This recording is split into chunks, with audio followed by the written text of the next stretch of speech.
जी, welcome back again dears. अभी हमने chapter number 11 की रीडिंग की, फिर हमने उसके बाद उसकी मश्क की। अब हम चलते हैं प्यारे बच्चे क्वेश्चन आंसर्स की तरफ। तो आइएगा मेरे साथ, देखते हैं कि जो हमने SLOs के मुताबिक क्वेश्चन निकाले हैं वो क्वेश्चन जो हैं वो किस तरह के हैं और उसके आंसर कैसे हमने देने हैं। सबसे पहला क्वेश्चन बेटा हमारे पास जो मौजूद है वो ये है कि पालतू जानवर किसे कहते हैं।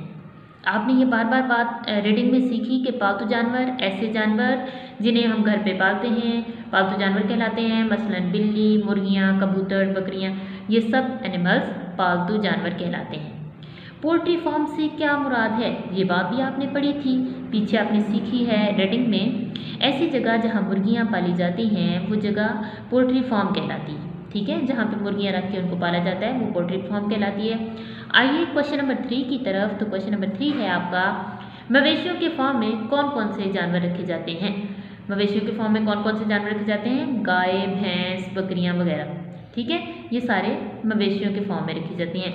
जंगली जानवर कहाँ रहते हैं, जंगली जानवर जंगलों में रहते हैं ऑफ कोर्स।